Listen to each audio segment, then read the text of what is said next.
Alright, this is my education presentation. To start, so often we see one specific type of situation in American classrooms. The student listens to the teacher lecturing and then does the worksheets to assess their knowledge. This way might be effective, but only if the student is listening. Not every student can sit down for 7 hours a day and undergo this kind of traditional learning. Although there are many learning styles out there, for me the most efficient ways of learning is through trial and error. A student can get a lot of learning done from their mistakes. This is why education should accommodate the student in the specific type of learning that they are the most successful in.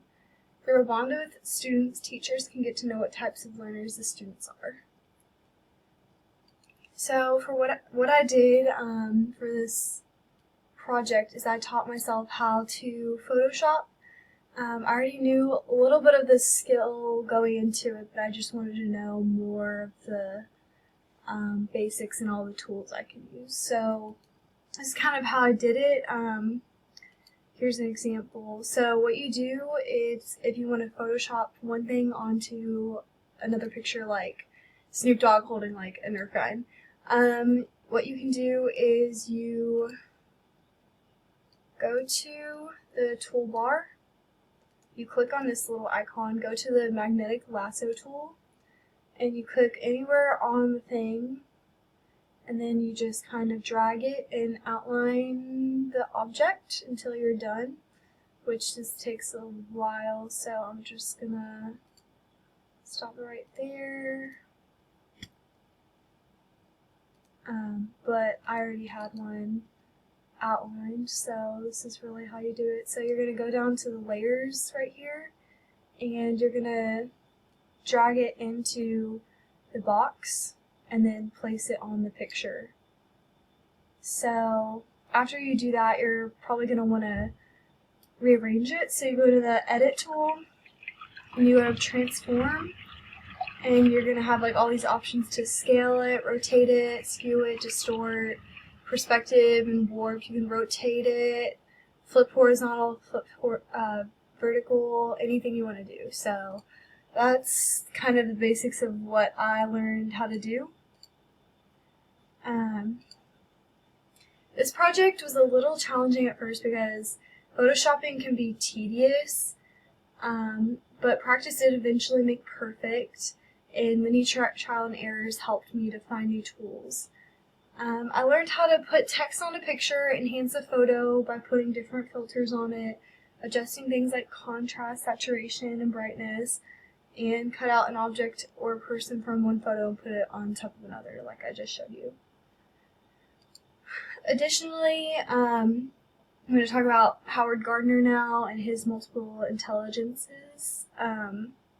You got verbal linguistic, mathematical, musical, visual, spatial, bodily, kinesthetic, interpersonal, naturalist, and existential. So the connection with the education system to Howard Gardner is we can't all be good at every subject. Everyone is uniquely more involved and interested in different concepts. Psychology can explain that everyone has stronger synaptic connections in different parts of their brain, and that determines which subjects you excel in. Therefore, if our brains adapt to different ways of learning, we shouldn't be taught in a uniform way. Integrating these kind of learning styles into our school system would be beneficial to many students, but would take a lot of time and effort that we don't have time for. This process of integrating would ultimately take a lot of trial and error because there are some subjects that have a specific way that they must be learned.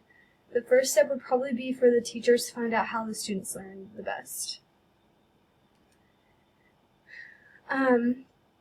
Our current process, like the closest thing that we have stepping towards this kind of education, is a thriving industry devoted to published learning styles, tests, and guidebooks for teachers, and many organizations offer professional development workshops for teachers and educators built around the concept of learning styles.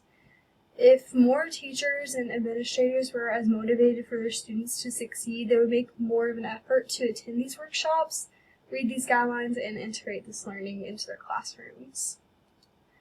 But unfortunately, teachers don't really get paid enough, so that's why they don't really put that much effort. But on the other hand, if you look at the Finland phenomenon, the teachers in Finland get paid a lot more because they prioritize the importance of teachers a lot more. They go through a more prestigious school and have higher expectations. To contrast, in the United States, we don't hold as high expectations for teachers as much as Finland does for theirs, and that affects the students in an inadequate way. Students in Finland perform higher than the students here in the U.S. And lastly, I have a connection with Tzu, I don't know how to say the name, but he defined education as a more hands-on thing, performing a skill instead of studying it. To demonstrate, he claims, if you do not climb a high mountain, you will not comprehend the highness of its heavens. He believed that only rigorous training and devoted study could bring about change. Although this kind of learning could help students, many AP teachers may argue that there isn't enough time for this kind of technique to be used in the class before the AP exams. This argument is fair and understandable, but if the students are learning in a more efficient way, they're more likely to make a stronger connection in the brain from the efficient learning techniques, and therefore perform better on the AP exam. Lastly, the next steps that we can take is presented in one of the readings that I read on EBSCOhost. Our review of the literature disclosed ample evidence that children and adults will, if asked, express preferences from how they prefer information to be presented to them. This is also plentiful evidence arguing that people differ in the degree to which they have fairly specific attitudes for different kinds of thinking and for processing different types of information. With evidence like this, we can't claim that generalized classrooms are advantageous to our students. Even though the process will be slow and complex, it will make all the difference. If we can improve education in one way, it'll be through individualizing the classroom instead of generalizing. That is it. Thank you.